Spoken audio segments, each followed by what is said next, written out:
قدموا لينا 5 الاشخاص. كان المنطلق هو الشكايه ديال هذيك السيده اللي تعرضت رفقات العائله ديالها للشهاره والابتزاز.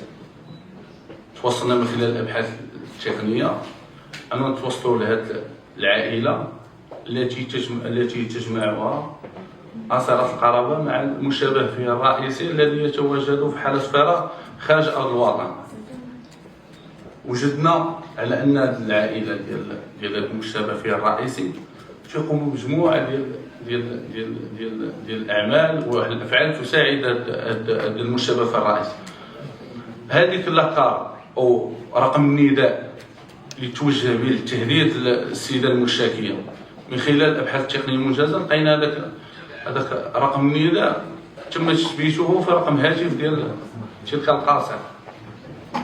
كانت تجيب مجموعه ديال الشرائح وتتفعلها او تتوصل لهذوك الاقنان السريه، تتوصلهم الخال ديالها الذي يتواجد في حاله فراغ.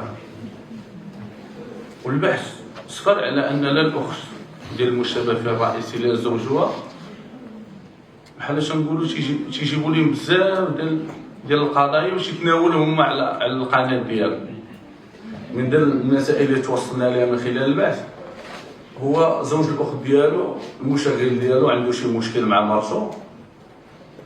من خلال التصفح الرسائل اللي ما بين هذا المشابه فيه الرئيسي والعائله ديالو الاخت ديالو الزوج ديالها انهم تيطالبوا انه باش يدوي على هذه القضيه، والقضيه ديالو مازال معروضه امام القضاء.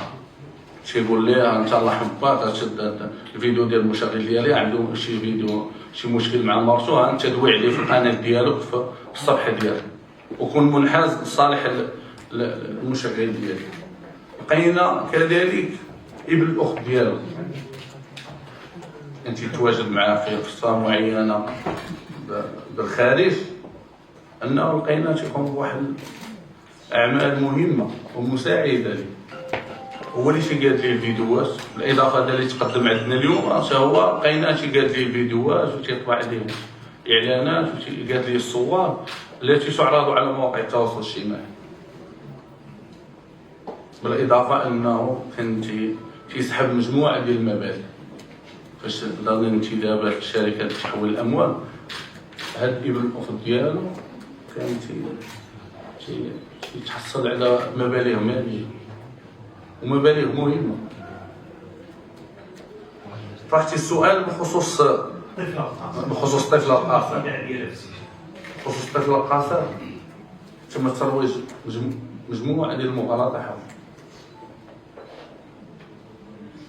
تقدمت نهار السبت وفق الاجراءات القانونيه المعمول بها في حق سائر الاحداث، حيت ماشي اول حدث تتقدم عندنا هي اليوم، باش تقدموا عندنا مجموعه ديال الاحداث. راه هبطنا دابا للتقديم غتلقاو مجموعه ديال الاحداث تنحطوهم في واحد المكان ديالهم معين وتستمعوا لهم بحضور الولي الامر ديالهم.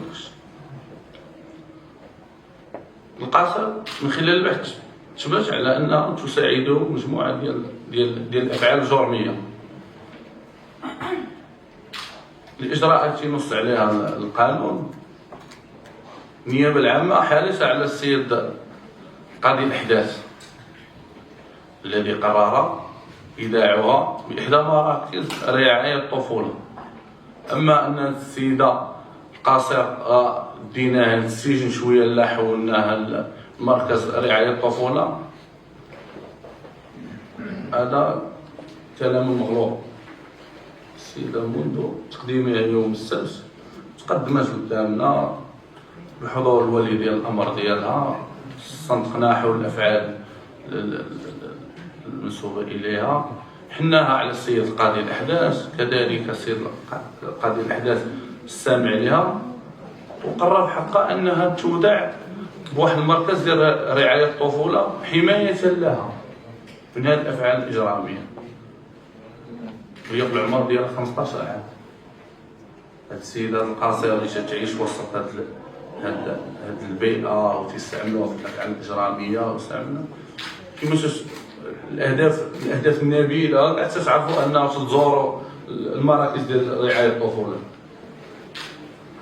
كاينين وليدات صغار تيتهلاو فيهم تيقريوهم تيدرسوهم هو يسمى فضاء مفتوح وليس مغلق.